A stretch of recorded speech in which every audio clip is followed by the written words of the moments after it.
की। परमेश्वर का धन्यवाद हो कि हम फिर से एक बार परमेश्वर की उपस्थिति में, परमेश्वर ने अनुग्रह किया कि हम उसकी उपस्थिति में उसकी महिमा और उसकी आराधना करने के लिए आ सके। और यह अवसर परमेश्वर की ओर से हमारे जीवन में आता है और उसके लिए हम परमेश्वर का हृदय से धन्यवाद देते हैं।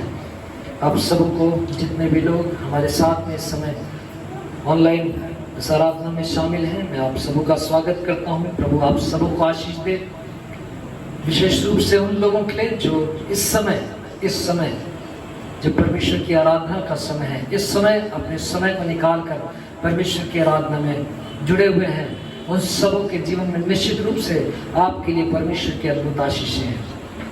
कई बार हमको लगता है बहुत आसान है कि हम बाद में हम रिकॉर्डिंग को देख लेंगे, लेकिन ऐसा नहीं है। परमेश्वर की आराधना और परमेश्वर की आराधना का समय परमेश्वर के सामने एक बड़ा महत्वपूर्ण समय है। और मैं बार बार आप लोगों से कहता हूँ कि जितने भी लोग हमारे साथ जुड़े हुए हैं, बाद में रिकॉर्डिंग देखने की आदत बंद कर दें। हमेशा परमेश्वर की उपस्थिति और उसकी आराधना के समय परमेश्वर का आदर करना सीखें। बाइबल में लिखा है कि जो मेरा आदर करता है मैं उसका आदर करूंगा। हालेलुया। सो जितने लोग परमेश्वर का आदर करते हुए इस समय में हमारे साथ में उपस्थित हैं, मैं परमेश्वर का दास होने के नाते मैं सबके जीवन में बड़ी बड़ी आशीषों की घोषणा करता हूँ। आमीन। हालेलुया। धन्यवाद परमेश्वर। एक वचन को निकालेंगे और आज हम एक विशेष बात को हम विचार करेंगे कि जो परमेश्वर के वचन में लिखा हुआ है। लूका रचित सुसमाचार उसके 16वें अध्याय को हम निकालेंगे। लूका रचित सुसमाचार उसका 16वां अध्याय उसके 19वें वचन से पढ़ेंगे। जिसको भी मिल जाए कृपया पढ़ें। लूका रचित सुसमाचार 16 अध्याय और उसके 19वें वचन से। एक धनवान मनुष्य था जो बैजनी कपड़े और मलमल पहनता और प्रतिदिन सुख विलास और धूमधाम के साथ रहता था। यहाँ पर लिखा है कि एक यीशु मसीह एक बात को बता रहे हैं। एक धनवान मनुष्य था जो बैंगनी कपड़े और मलमल पहनता था, मतलब बड़े कॉस्टली कपड़े वो पहना करता था। उन दिनों में बैंगनी वस्त्र पहनना मतलब जो उच्च वर्ग के बड़े रईस लोग हैं उन लोग पहना करते थे। और वो क्या है, मलमल का कपड़ा, मलमल फ्लैनल का कपड़ा वो पहना करता था, बड़ा हाईफाई था। और लिखा है कि वो प्रतिदिन सुख विलास के साथ में क्या करता था और धूमधाम के साथ में रहता था। उसके जीवन की बड़ी विशेष बात है और वो व्यक्ति जो है वो आज हमको कुछ बातें को सिखा कर जाएगा, इसलिए ध्यान से सुनेगा इस वचन को। लिखा है एक धनवान मनुष्य था, वो बढ़िया कपड़े पहनता था, मलमल पहनता था और प्रतिदिन क्या करता था, सुख विलास के साथ और धूमधाम के साथ में रहता था। फिर आगे क्या हुआ? लाजर नाम का एक कंगाल घावों से भरा हुआ उसकी डेवढ़ी पर छोड़ दिया जाता था। हाँ, एक व्यक्ति और है यहाँ पर। एक धनवान मनुष्य है जो धूमधाम से बढ़िया अच्छा कपड़े पहन के रहता था, लेकिन एक दूसरा व्यक्ति भी है जिसका नाम है लाजर। और उसका लिखा है कि लाजर नाम एक कंगाल जो था, जो घाव से भरा हुआ था, जिसके शरीर में बहुत सारे बीमारी और समस्याएं थी। वो व्यक्ति क्या है, उसके घर के सामने में आंगन में वहां पर छोड़ दिया जाता था। और वो और आगे और वह चाहता था कि धनवान की मेज पर की जूठन से अपना पेट भरे। और वो चाहता था कि धनवान की जो जूठन थोड़ी सी निकले, उसी से मैं क्या कर लूं, अपने पेट को भर लूं। यहाँ तक कि कुत्ते भी आकर उसके घाव को चाटते थे। ओह, क्या हालत है उसकी कि यहाँ तक उसके कुत्ते भी आकर उसके घाव को चाट दिया करते हैं। शरीर से इतना वो व्यक्ति लाचार है कि कुत्ते भी आकर क्या है, उसके घाव को चाट दे रहे हैं। और ऐसा हुआ कि वह कंगाल मर गया। वो कंगाल एक दिन क्या हुआ, ऐसे जीवन को जीते जीते क्या हुआ, मर गया। हाँ, फिर क्या हो गया? दूतों ने उसे लेकर अब्राहम की गोद में पहुंचाया। जब कंगाल मरा तो लिखा है कि स्वर्गदूतों ने उसे लेकर अब्राहम की गोद में पहुंचा दिया। हाँ, वो धनवान भी मरा और गाड़ा गया। और वो धनवान जब मरा, वो भी धनवान भी मर गया एक दिन। और जब वो धनवान मरा तो लिखा है कि वो गाड़ा गया। ये कंगाल के लिए नहीं लिखा गाड़ा गया, शायद उसको ऐसे ही डिस्पोज कर दिए होंगे। लेकिन जो धनवान था वो मरा तो उसको गाड़ा गया, बड़ा आदर इज्जत के साथ, बड़े सम्मान के साथ में बड़ी भीड़ के साथ में उसका अंतिम संस्कार किया गया। और अधोलोक में उसने पीड़ा में पड़े हुए अपनी आंखें उठाई। और अधोलोक में पीड़ा में पड़े हुए उस धनवान ने अपनी आंखें उठाई और दूर से अब्राहम की गोद में लाजर को देखा। और दूर से क्या देख रहा है कि जो लाजर है, जो कंगाल था, जो मेरे सामने, मेरे घर के सामने में, मेरे आंगन में वो पड़ा रहता था, जो मेरी जूठन खाता था, वही व्यक्ति क्या है, अभी अब्राहम की गोद में है, अर्थात स्वर्ग में है। हाँ, फिर तब उसने पुकार कर कहा, क्या पुकारा? हे पिता अब्राहम, हाँ, मुझ पर दया कर, हाँ, करके लाजर को भेज दे, ताकि वो अपनी उंगली का सिरा पानी में भिगोकर मेरी जीभ को ठंडी करे, क्योंकि मैं इस ज्वाला में तड़प रहा हूँ। हाँ, यहाँ लिखा है कि वो व्यक्ति जो धनवान था, जो नरक में अभी अपनी आंखों को खोल रहा है, वो व्यक्ति कह रहा है कि हे पिता अब्राहम, उस कंगाल को, उस लाजर को भेज कि वो क्या करे, अपनी उंगली का सिरा गीला करके मेरे जीभ को क्या करे, ठंडा कर दे। जब वो दुनिया में इस पृथ्वी के ऊपर था तो लाजर क्या एक उंगली कभी उसके ऊपर छुआ जाता तो वो शायद बर्दाश्त नहीं करता। लेकिन आज वो बोल रहा है कि उसको भेज दे कि वो अपनी उंगली का एक सिरा डुबा कर क्या करे, ठंडे पानी में डुबा कर मेरी जीभ को ठंडा कर दे। बस इतना ही कर दे तो बहुत बड़ी बात है? यहाँ पर हम इस बात को देख रहे हैं कि एक व्यक्ति है जो धनवान अपने धूमधाम के साथ रहता था अपने जीवन में, वो व्यक्ति एक समय में नरक पहुंच गया अपने मृत्यु के बाद। और ये जो कंगाल है वो कंगालपन में अपने जीवन को जिया और उसके बाद वो स्वर्ग पहुंच गया। अब इसका मतलब ये नहीं है कि यदि स्वर्ग जाना है तो कंगाल हो जाना है, ऐसा बिल्कुल नहीं है ना? ध्यान से सुनिएगा, ऐसा बिल्कुल नहीं है। इसका मतलब कि यदि हमको स्वर्ग जाना है तो हमको उसी लाजर के समान कंगाल बन जाना है, ऐसा नहीं है। लेकिन परमेश्वर कुछ बात को हमको बता रहा है जिसको हम यदि आगे पढ़ेंगे तो हम पाएंगे। हाँ, और लिखा है और आगे, परंतु अब्राहम ने कहा, हाँ, हे पुत्र, हाँ, स्मरण कर कि तू अपने जीवन में अच्छी वस्तुएं ले चुका है और वैसे ही लाजर बुरी वस्तुएं, परंतु अब यहाँ शांति पा रहा है, हाँ, और तू तड़प रहा है। तू अपने जीवन में क्या पाया है? अच्छी वस्तुओं को तूने क्या किया, पाया है। वहां पर अब्राहम बता रहा है कि हे पुत्र, तू स्मरण कर कि तू अपने जीवन में सब अच्छी वस्तुओं को तूने क्या किया है, हासिल किया है। और ये जो व्यक्ति था, जो लाजर था, ये अपने जीवन में दुख को उठाया है और आज ये तो सुखी है लेकिन तू वहां पर तड़प रहा है। फिर क्या है? इन सब बातों को छोड़ हमारे और तुम्हारे बीच एक भारी गड्ढा ठहराया गया है कि जो यहाँ से उस पार तुम्हारे पास जाना चाहे वे ना जा सके, और ना कोई वहाँ से इस पार हमारे पास आ सके। उसने कहा, तो हे पिता, मैं तुझसे विनती करता हूँ कि तू उसे मेरे पिता के घर भेज, क्योंकि मेरे 5 भाई हैं, वह उन्हीं के सामने इन बातों की गवाही दे।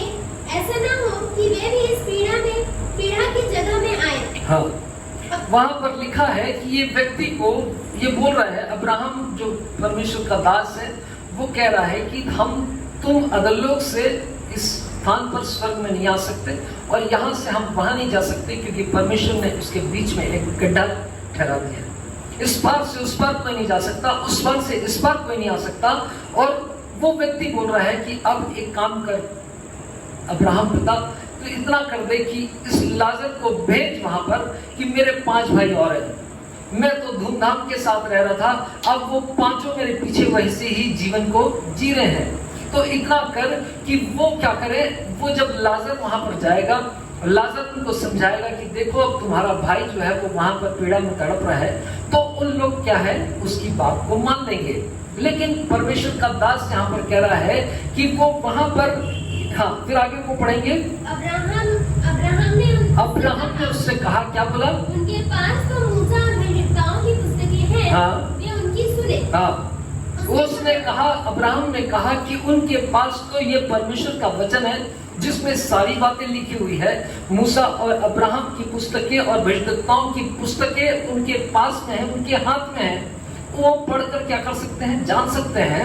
हाँ, तो फिर उसने कहा, नहीं हे पिता अब्राहम, पर यदि कोई मरे हुए में से उसके पास जाए, हाँ, तो वे मन फिराएंगे। हाँ, उसने जब वे मूसा की शिक्षाओं को नहीं सुनते तो यदि मरे हुए में से कोई जीव भी उठे तो भी उसकी नहीं माने। हाँ, परमेश्वर के दास ने कहा कि यदि वो उस पुस्तक में जो परमेश्वर की पुस्तक है, लिखी हुई पुस्तक है, यदि इसको नहीं मानते हैं तो यदि कोई वहां से मरकर वापस जिंदा होकर उनको जाके भी बताएगा, वो भी उनकी समझ में आने वाला नहीं है। इस व्यक्ति को देखने से एक धनवान मनुष्य है। इस पृथ्वी के ऊपर ध्यान से सुनिएगा, हम सब इस पृथ्वी के ऊपर एक जीवन को जी रहे, और कई बार हमको ऐसा लगता है जब ये धनवान मनुष्य को आप इस यहाँ पर एक घटनाक्रम में हम देखते हैं, ये धनवान मनुष्य इस पृथ्वी के ऊपर जब दिखाई पड़ता था तो लोग क्या बोलते होंगे, बड़ा आशीषित व्यक्ति है भाई, ये परमेश्वर का सब आशीष मिला है इसको, है? ऐसे ही बोल रहे होंगे सब कि अरे ये बड़ा आशीषित व्यक्ति है। और धनवान को भी लग रहा होगा कि सचमुच में मेरे से परमेश्वर इतना प्रसन्न है कि परमेश्वर ने सब आशीष मुझको दी है, और इसीलिए मैं इतना आशीषित हूँ, इतना धनवान हूँ, सब प्रकार की संपन्नता है। लोग देखते होंगे तो वो जो लाजर को जो कंगाल था उसको बोलते होंगे ये पता नहीं कौन सा पाप करके आया है, श्राप में जीवन को जी रहा है। लेकिन जैसे ही इनका जीवन इस पृथ्वी के ऊपर से समाप्त हुआ, इनकी कहानी पूरी की पूरी बदल गई। एक जन जो कंगाल था, जो दुर्दशा में था, वो सबसे बढ़िया दशा में चला गया। जो सबसे बढ़िया दशा में था वो उसकी कहानी पूरी उलट गई, और वो कहां चले गया, नरक में चले गया। आज हमारे जीवन में ध्यान से सुनिएगा, मैं आपको ये बताना चाहता हूं, कई बार इसी धोखे में हम रहते हैं। अपने जीवन को हम इस धोखे में जी रहे हैं कि परमेश्वर आपने हमको बड़ा आशीषित किया है, हमारा जीवन आपके सामने बड़ा अच्छा है परमेश्वर, और इसलिए हम बहुत सारी आशीषों को कमाकर अपने जीवन में मस्त और बढ़िया से रह रहे हैं। लेकिन बाइबल इस बात को बता रही है, जब धनवान अपने जीवन में आशीषित और आशीषित दिखाई पड़ता था, जैसे ही मरा उसके जीवन की कहानी पूरी की पूरी पलट गई।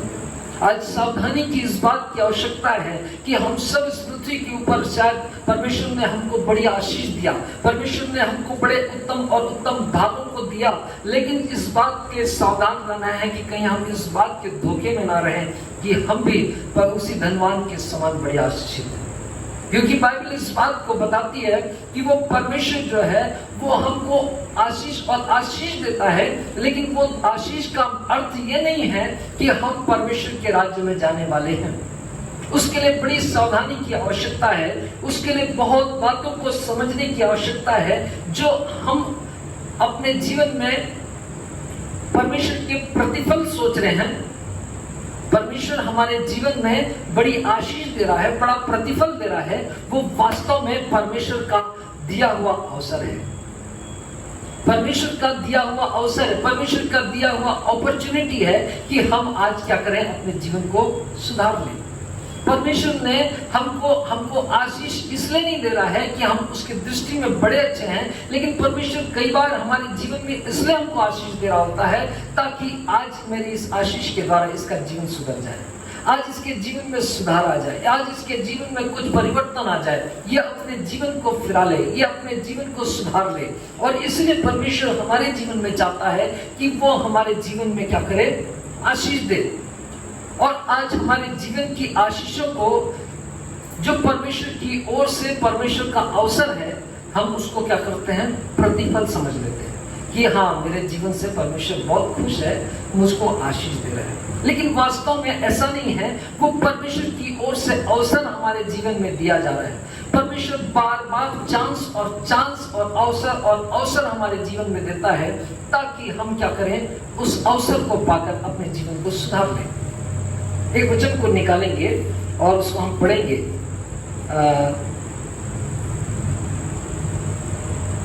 वचन संहिता 73 उसका दूसरे वचन से।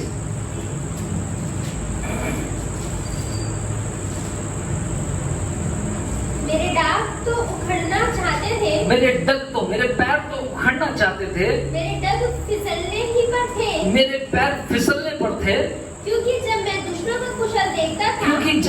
दुष्टों का कुशल देखता था, तब उन घमंडियों के विषय में डांट करता था। तो मैं उन घमंडियों के कारण मैं क्या करता था, बड़ा चिढ़ता था, ईर्ष्या करता था। अरे यार, इन लोग घमंडी, इन लोग ये सब फालतू के काम करने वाले, इन लोग बड़े आशीषित दिखाई पड़ते हैं।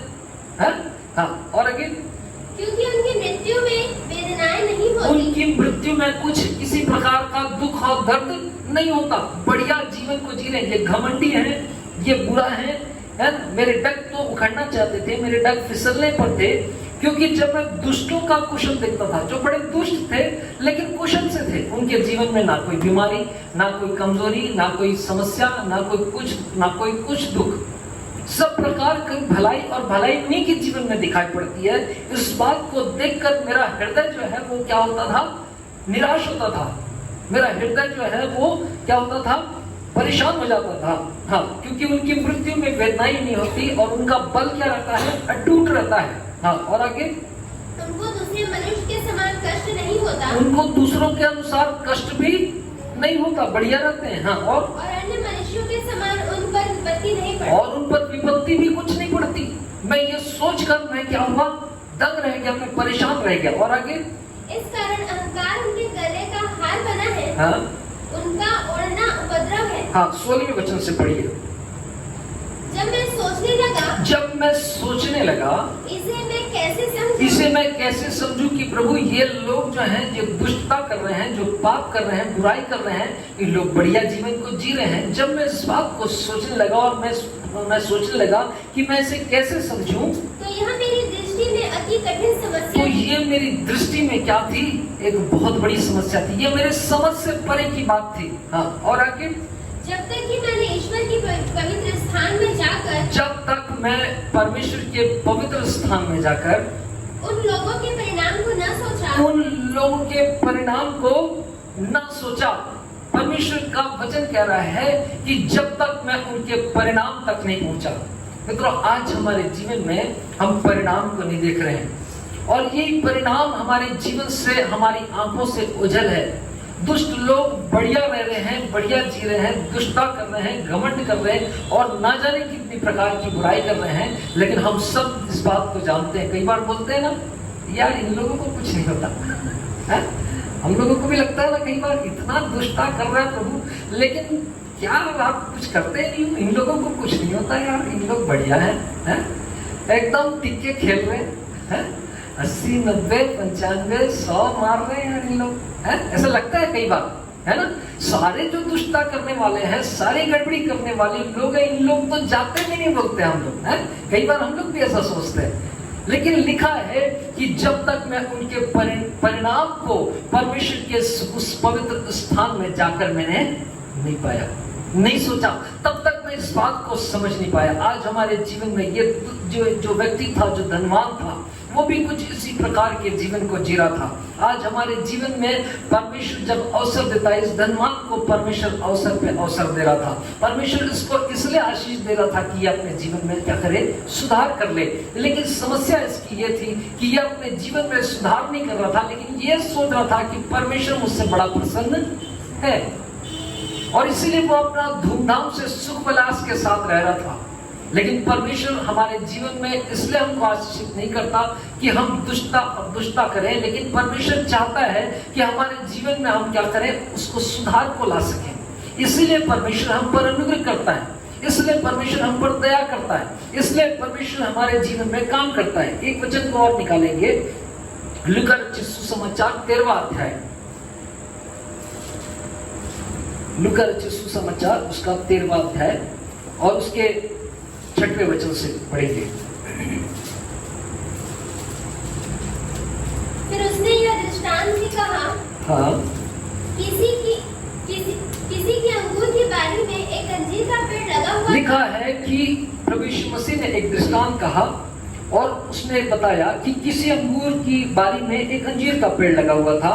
वह उसमें फल ढूंढने आया, हाँ, परंतु ना पाया। वो उसमें क्या करने आया, फल ढूंढने के लिए आया, परंतु नहीं पाया, फल उसमें नहीं था। हाँ, फिर क्या हुआ? तब उसने फल ढूंढने तब उसने बारी के रखवाले से कहा, देख, 3 वर्ष से मैं इस अंजीर के पेड़ में फल ढूंढने आता हूँ। 3 वर्ष से मैं इस पेड़ में फल ढूंढने के लिए आता हूँ, फल कुछ नहीं मिल रहा है, हाँ, नहीं पाता, परंतु नहीं पाता। 3 साल से मैं इस पेड़ में फल ढूंढने के लिए आता हूँ लेकिन फल नहीं पाता। हाँ, फिर क्या हुआ? इसे काट डाल, इसे काट डाल, खत्म कर दे, इसको समाप्त कर दे। हाँ, फिर यह भूमि को भी क्यों रोके रहे, ताकि ये भूमि को भी क्यों रोके रहे। हाँ, उसने उसको उत्तर दिया। तो क्या है, जो जो जो बारी का जो माली है वो उस मालिक को उत्तर दे रहा है कि प्रभु क्या है, हे स्वामी, इसे इस वर्ष और रहने दे, इसे इस वर्ष और रहने दे।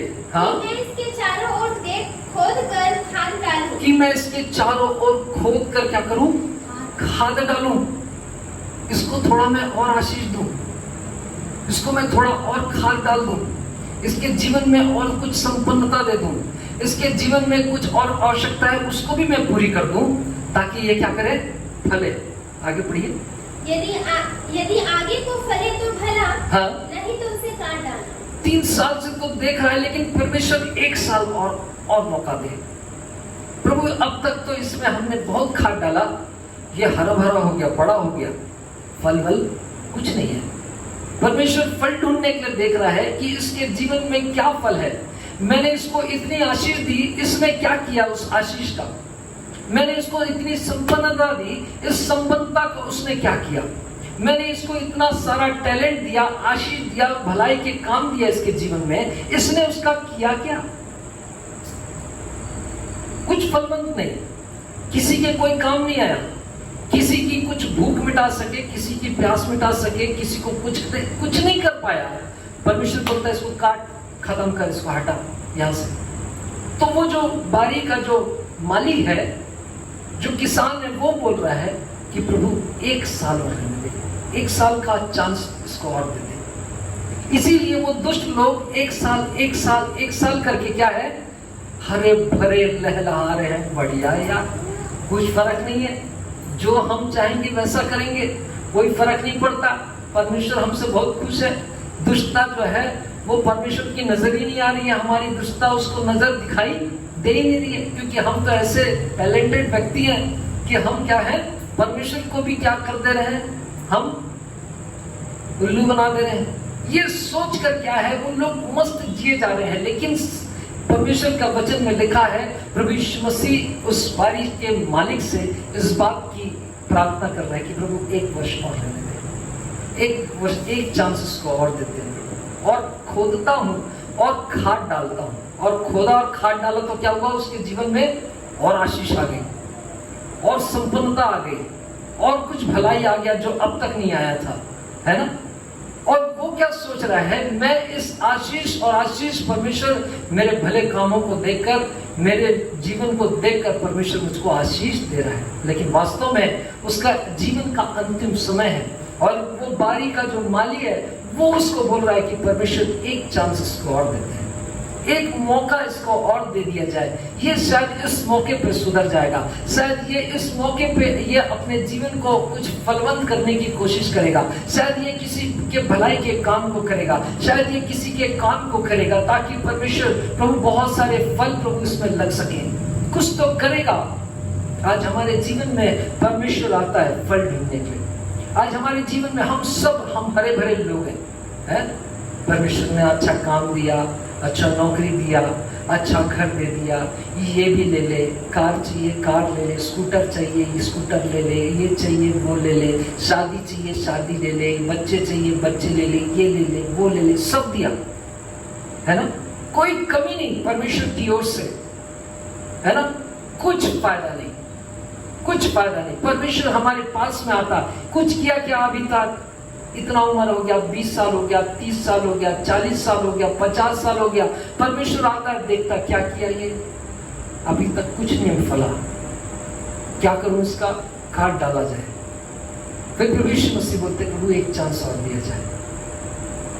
फिर 1 चांस मिलता है हमारे जीवन में, हम फिर धूमधाम से रहते हैं, बढ़िया, अरे वाह यार, फिर एक बर्थडे आ गया, फिर बढ़िया 1 साल जिए, मस्त रहे, खाए पिए और पार्टी और एक से एक चीज, लेकिन उसके बाद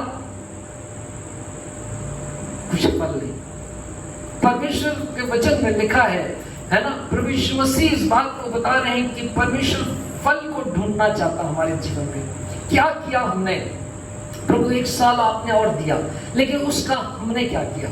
उस 1 साल का अवसर फिर मिल गया, फिर 1 साल का एक्सटेंशन मिला हमारे जीवन को, है ना। बाइबल में लिखा है प्रेरितों के काम 17:26 में कि उसने एक सिवाना बांधा जिसके कोई लांग नहीं सकता, लेकिन उस सिवाने को परमेश्वर बढ़ा भी सकता है। ठीक है, 1 साल का और समय देते हैं, ठीक है, इसको और 5 साल का समय देते हैं। ये परमेश्वर कर सकता है, और परमेश्वर ऐसा करता है। हमको आशीष देता, हमको टैलेंट देता, हमको बहुत सारी भलाई और प्रभु हर प्रकार के अनुग्रह को देता है, लेकिन उसके बाद फिर फल ढूंढने के लिए आता है कि अभी ये क्या किया। ठीक है, इसका समय तो समाप्त हो गया था, लेकिन मैं फिर इस साल आखिर इसमें देखता हूँ क्या पाता है, कुछ नहीं पाता। इसलिए सावधान रहें कि हमारे जीवन में हम कौन से काम को कर रहे हैं। परमेश्वर हमको इस बात को बताना चाह रहा है कि आज हमारे जीवन में हम उस धनवान के समान हैं कि लाजर के समान हैं। तो शायद लाजर कुछ भी नहीं है, उसके पास कुछ नहीं था, लेकिन निश्चित रूप से लाजर कुछ तो भी परमेश्वर के सामने कुछ अच्छा है। परमेश्वर की दृष्टि में क्या है? धनवान से लाजर अच्छी स्थिति में है। वो कमी में परमेश्वर के लिए क्या है? अधिक विश्वास योग्य है। और इस बात को हम पढ़ते हैं और परमेश्वर के वचन में कहते हैं। दूसरा पत्रस, एक वचन को निकालेंगे, दूसरा पत्रस इसका 3रा अध्याय और उसका 9वां वचन। दूसरा पत्रस 3रा अध्याय उसका 9वां वचन मिल जाए पढ़े। दूसरा पत्रस 3रा अध्याय 9वां वचन। जो कोई परमेश्वर से जन्मा है। दूसरा पत्रस 3रा अध्याय 9वां वचन लिखा है, प्रभु अपनी प्रतिज्ञा के विषय में देर नहीं करता, जैसी देर कितनी लोग समझते हैं, परंतु तुम्हारे विषय में क्या करता है? धीरज धरता है। हमारे विषय में वो क्या करता है? धीरज धरता है, और नहीं चाहता कि कोई नाश हो, वरन यह कि सबको मन फिराव का अवसर मिले। परमेश्वर हमारे विषय में क्या कर रहा है? धीरज धर रहा है। परमेश्वर हमको खोद कर खाद डाल रहा है, हम संपन्न हो जा रहे, आशीषित हो जा रहे, और बहुत सारी भलाई को हम अपने जीवन में यदि पा रहे हैं, इसका मतलब यह है कि परमेश्वर हमारे विषय में धीरज धरा हुआ है। परमेश्वर हमको और समय दे रहा है। यदि हमने सचमुच में अच्छा किया है तो बहुत अच्छी बात है, और अच्छा करें। परमेश्वर एक अवसर, एक वर्ष, एक जीवन आपने और दिया, प्रभु मैं कुछ और अच्छा करना चाहता हूं। लेकिन यदि हमने अभी तक कुछ नहीं किया तो परमेश्वर हमको इस बात को सिखाना चाह रहा है, ध्यान से सुनना। मैंने तुमको आशीष दिया, बहुत सारी भलाई को मैंने तुम्हारे जीवन में दिखाया, और इसलिए तुम धनवान के समान दिखाई पड़ते हो, लेकिन मैं तुम्हारे जीवन में क्या करना चाहता हूँ? फल ढूंढने के लिए आते हैं।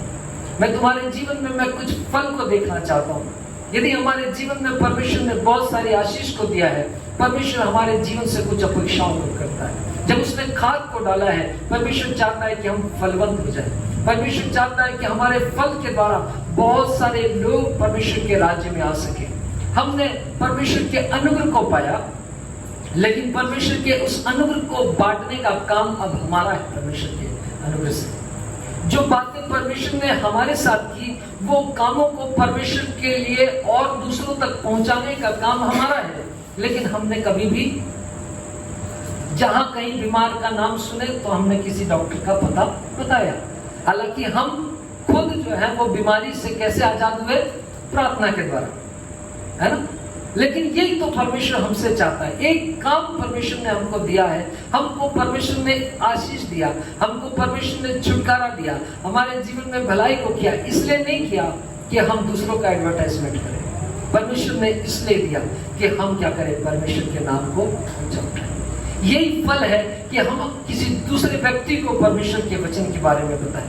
यही फल है कि जब हम किसी दूसरे को परमेश्वर के बारे में बताएं, ताकि वो भी क्या है? परमेश्वर के नजदीक में आ जाए, ताकि वो भी एक फल को लेकर परमेश्वर के पास में आए कि प्रभु आपने मेरे साथ भलाई की, मुझे आशीष दिया, आप प्रभु जी इसके जीवन में भी प्रभु आप काम करें।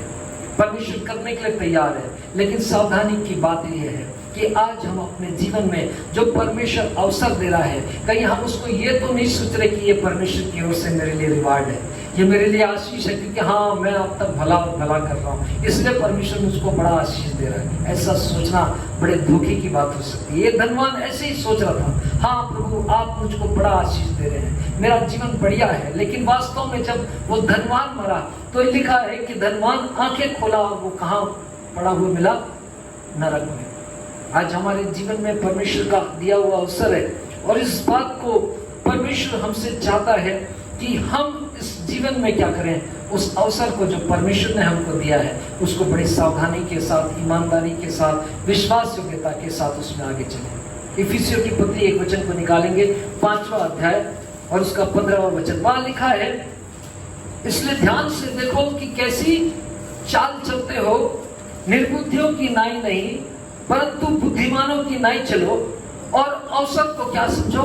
बहुमूल्य समझो। परमेश्वर कहता है अवसर को बहुमूल्य समझो। आज हमारे जीवन में जो अवसर परमेश्वर हमको दे रहा है वो इसलिए नहीं दे रहा है कि हम खाएं पिए धूमधाम से अपने जीवन को जिए, इसलिए नहीं।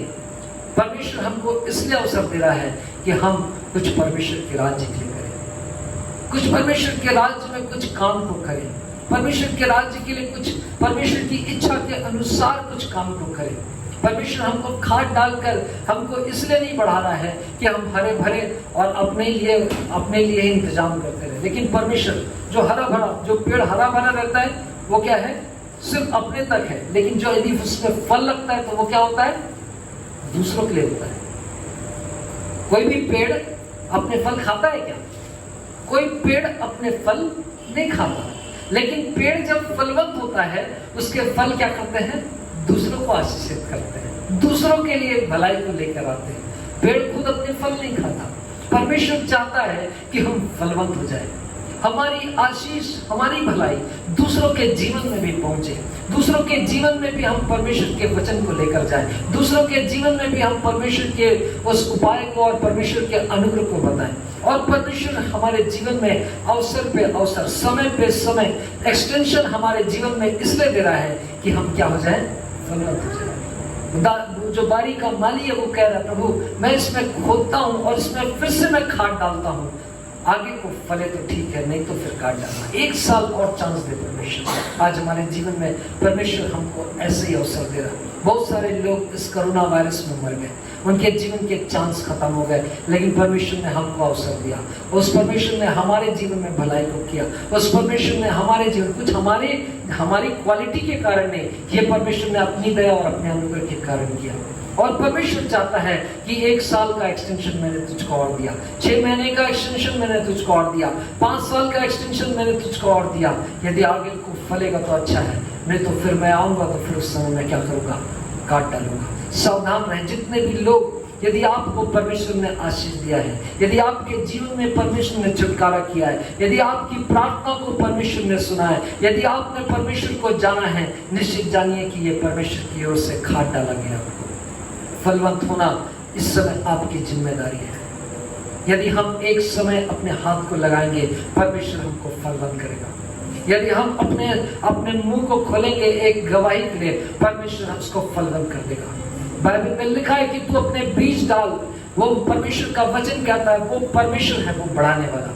वो आज बढ़ाने का काम हमारा नहीं है, हमारा काम सिर्फ बीज डालने का है। अपने बीज को डालना आरंभ करें। परमेश्वर के वचन को आपने सुना है, किसी जरूरतमंद को उस परमेश्वर के बारे में बताना आरंभ करें। किसी जरूरतमंद को परमेश्वर के वचन को एक बार भेजना आरंभ करें कि हाँ, तेरे जीवन में शांति नहीं है, वो परमेश्वर शांति दे सकता। तेरे जीवन में उपाय नहीं है, वो परमेश्वर उपाय दे सकता है। निश्चित रूप से एक बीज जो आप डालेंगे वो कहीं ना कहीं एक दिन बड़ा वृक्ष बनेगा, फलवंत हो जाएगा। परमेश्वर चाहता है आज हम अपने बीज को डालना आरंभ करें।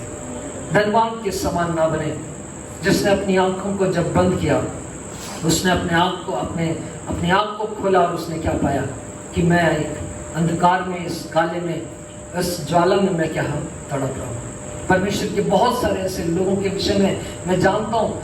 एक आंटी का, एक बुजुर्ग आंटी अपने जीवन भाग में परमेश्वर की सेवा को करने वाली, जब अपना समय, उनके जीवन का अंतिम समय आया, उसके परिवार के लोग इकट्ठे थे, मरने का समय बहुत करीब है।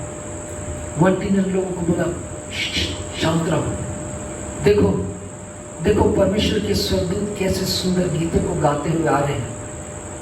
वो परमेश्वर के लोग जब इस पृथ्वी के ऊपर से अपनी आंखों को बंद करते हैं, परमेश्वर के दूत, यहाँ पर लिखा है कि जब वो क्या है, जब लाजर मरा, स्वर्गदूत ने उसको उठाकर क्या किया, अब्राहम की गोद में पहुंचाया।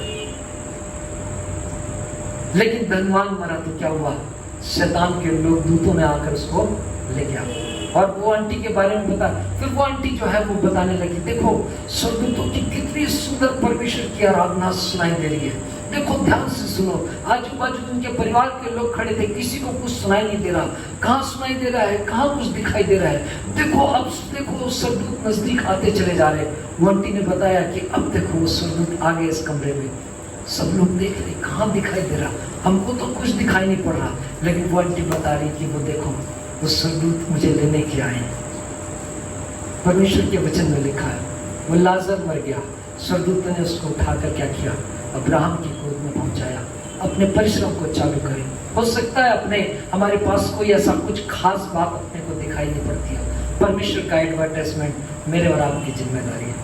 परमेश्वर का काम, परमेश्वर के बारे में बताना मेरे और आपका काम है। क्यों नहीं हम अपने मुंह को खोलकर एक जरूरतमंद को परमेश्वर के बारे में बताएं, क्यों नहीं अपने मुंह को खोलकर एक जरूरतमंद को परमेश्वर का मार्ग दिखा दें। अपने को नहीं समझ में आता, क्यों नहीं अपन को उसको उठाकर वो परमेश्वर के भवन तक पहुंचा दे कि भैया तू यहाँ पर आ जा, मैं तो ज्यादा कुछ नहीं जानता। ऐसे बहुत सारे लोग हैं जिनको कुछ भी नहीं मालूम, कुछ नहीं जानते थे, लेकिन परमेश्वर के वो अब खुद तो नहीं कर पाए, उनको उठाकर पास्टर के पास पहुंचा दिया।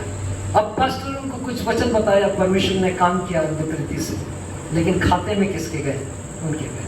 आज हमारे जीवन का परिश्रम परमेश्वर देख रहा है, क्यों नहीं हम परमेश्वर के वचन के अनुसार बदले, क्यों नहीं अपने आप को परमेश्वर से कहे, प्रभु अब तक का जो अवसर आपने मुझको दिया मैंने खोया, लेकिन परमेश्वर आज से मैं आपके दिए हुए अवसर को परमेश्वर, मैं प्रभु जी हल्का नहीं, लेकिन परमेश्वर एक बड़ा ही गंभीर अवसर मैं मानता हूँ। और परमेश्वर मैं आज से आपके काम को चालू करना चाहता हूँ। प्रभु मैं चाहता हूँ परमेश्वर कि मेरे भी जीवन से प्रभु आपके लिए परमेश्वर, आपके राज्य में फलवंत प्रभु मैं हो सकूँ, आपके राज्य में फल पहुँच सके परमेश्वर, इसलिए आप मेरी सहायता और मेरी मदद करें। अपने आंखों को बंद करें और परमेश्वर से कहे, प्रभु मैं आपके अनुग्रह को मैं मांगता हूँ, मैं आपकी सहायता को मैं मांगता हूँ, मैं आपकी मदद को मैं आपसे मांगता हूँ। परमेश्वर आप मेरे जीवन में काम करें। आज हमारे जीवन में ये परमेश्वर का दिया हुआ अवसर है, जो कुछ नहीं कर सकते, जो बाहर नहीं जा सकते, वो कम से कम प्रार्थना तो कर सकते। परमेश्वर के राज्य के लिए प्रार्थना करना आरंभ करें। प्रभु मैं चाहता हूँ कि परमेश्वर आपके राज्य में लोग इकट्ठे किए जाएं। मैं चाहता हूँ परमेश्वर इस व्यक्ति का जीवन बदल जाए।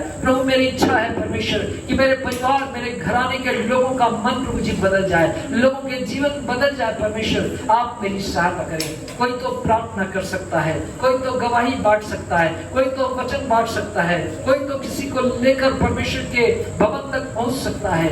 कुछ तो करें हम परमेश्वर के लिए काम। और परमेश्वर कहता है ना तो वो बोने वाला कुछ है और ना सींचने वाला, लेकिन परमेश्वर है जो बढ़ाने वाला है। वो परमेश्वर ही है जो हमको, जो हमारे बीजों को, हमारी गवाही को, हमारे वचन को, जो भी हम करते हैं उसको वो परमेश्वर है जो क्या कर देता है, उत्पन्न कर देता है और उपजा देता है। परमेश्वर से कह, प्रभु आज मैं अपने जीवन के इस अवसर को परमेश्वर, जो आपने मुझको प्रभु अवसर दिया है परमेश्वर, प्रभु मैं उसके लिए आपका धन्यवाद करता हूँ। और परमेश्वर मैं इस अपने जीवन में प्रभु मैं आपकी महिमा को करने के लिए, आपके राज्य में काम को करने के लिए प्रभु आप मुझे इस वर्ष में प्रभु जी इस्तेमाल करें। आपकी इच्छा के अनुरूप परमेश्वर मैं फलवंत होना चाहता हूँ। परमेश्वर आपने मुझको बहुत सारे खाद डालकर प्रभु जी मुझको परमेश्वर हरा भरा कर दिया, प्रभु मुझको प्रभु आशीष कर दिया परमेश्वर, लेकिन प्रभु जी अब मैं फलवंत होना चाहता हूँ। यदि हम अपने मुंह से बोलेंगे परमेश्वर मैं फलवंत होना चाहता हूँ, निश्चित रूप से वो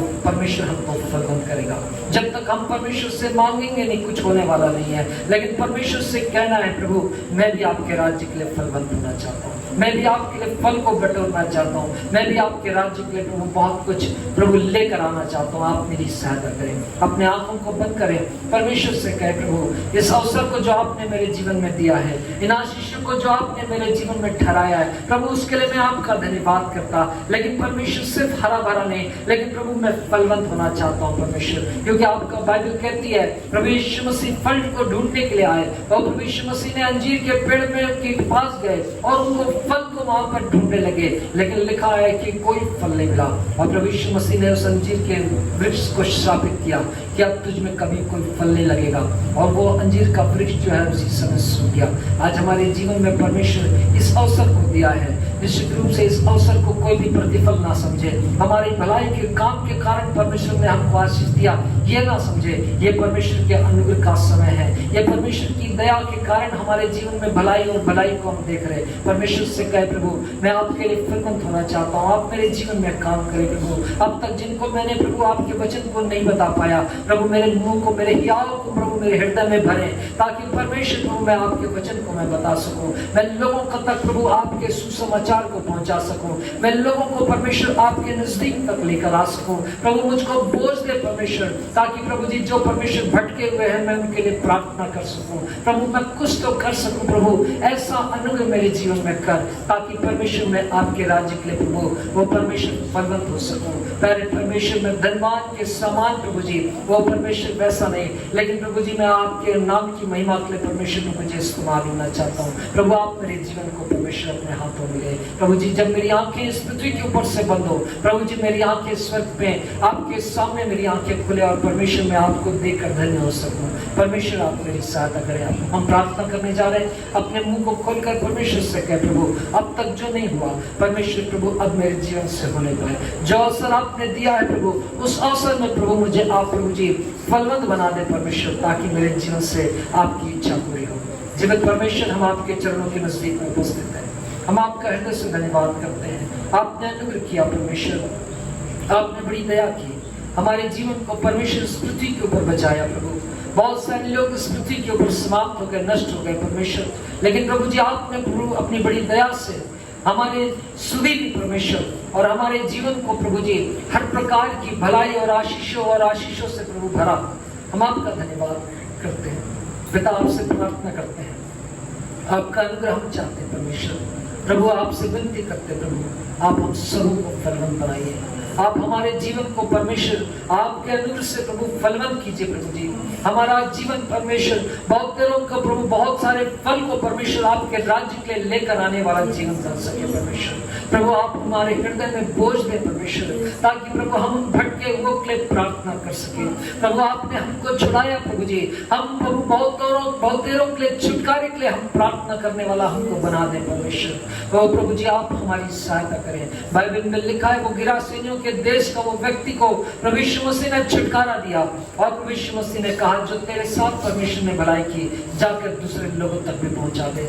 हाँ परमेश्वर प्रभु आपने जो हमारे साथ में भलाई की, जो आपने हमारे जीवन में गवाही का अवसर दिया प्रभु, उसको परमेश्वर प्रभु जी छुपा कर रखने वाले नहीं, लेकिन बहुत तेरों को परमेश्वर खुलकर बताने वाले, और प्रभु जी आपके राज्य के लिए परमेश्वर बहुत तेरे फलों को इकट्ठा करने वाले हम बन सके। प्रभु आप हमारी सहायता करें, प्यारे परमेश्वर आप हमें बोझ दें, आप हमारी मदद करें परमेश्वर, ताकि हम सचमुच में आपके राज्य के लिए फलवंत हो सके। प्रभु हम आपके हृदय से धन्यवाद करते हैं, आपने हमारी विनती को सुना। जितने लोगों ने प्रभु अपने मुंह को खोला और इस बात के लिए विशेष रूप से विनती की प्रभु, उन सबके जीवन में परमेश्वर हम आपके अनुग्रह को चाहते हैं, उन सबके जीवन में प्रभु आपके हियाव को हम आपसे मांगते हैं प्रभु, उन सबके जीवन में प्रभु हम आपकी आत्मा के सामर्थ्य के प्रभाव को हम आपसे मांगते हैं परमेश्वर। प्रभु हमारे मुख से परमेश्वर आपकी महिमा और गवाही होने पाए, आपका नाम ऊंचा किया जाए और महिमा सिर्फ आपको मिले। पिता परमेश्वर आपने हमारी विनती को सुना, हम आपका हृदय से धन्यवाद करते हैं। आज की शाम के समय प्रभु जितने लोग इकट्ठे हुए, जितने लोग परमेश्वर प्रभु जी आपकी आराधना में शामिल हुए, जिन्होंने आपका आदर किया परमेश्वर, उन सबों को परमेश्वर आपके अनुग्रह से बड़ी आशीष मिले परमेश्वर। वो प्रभु जी आपके अनुग्रह में वो बड़े और फलवंत हो जाए यीशु मसीह के नाम से, और प्यारे परमेश्वर आपका नाम ऊंचा किया जाए, आपके राज्य का विस्तार हो सके। सारा आदर और सारी महिमा हम आपको देते हैं उद्धारकर्ता प्रभु यीशु मसीह के नाम से। हम सब एक मन होकर इस विनती को मानते हैं, आमीन। प्रभु की प्रार्थना में शामिल हो। हे हमारे पिता तू जो स्वर्ग में है, तेरा नाम पवित्र माना जाए, तेरा राज्य है, तेरी इच्छा जैसे स्वर्ग में पूरी होती है वैसे पृथ्वी पर भी पूरी हो। हमारे दिन भर की रोटी आज हमें दे, और जैसे हमने अपराधों को क्षमा किया वैसे हमारे अपराधों को क्षमा कर, और हमें परीक्षा में ना डाल बल्कि बुराई से बचा, क्योंकि राज पराक्रम और महिमा सदा तेरी है, आमीन। और अब हमारे परमेश्वर पिता का प्रेम प्रभु यीशु मसीह का अनुग्रह, पवित्र आत्मा की संगति और सहभागिता हम में से हर एक के साथ अब से लेकर सदा तक बनी रहे। आमीन। प्रभु सबको आशीष दे। जय मसीह।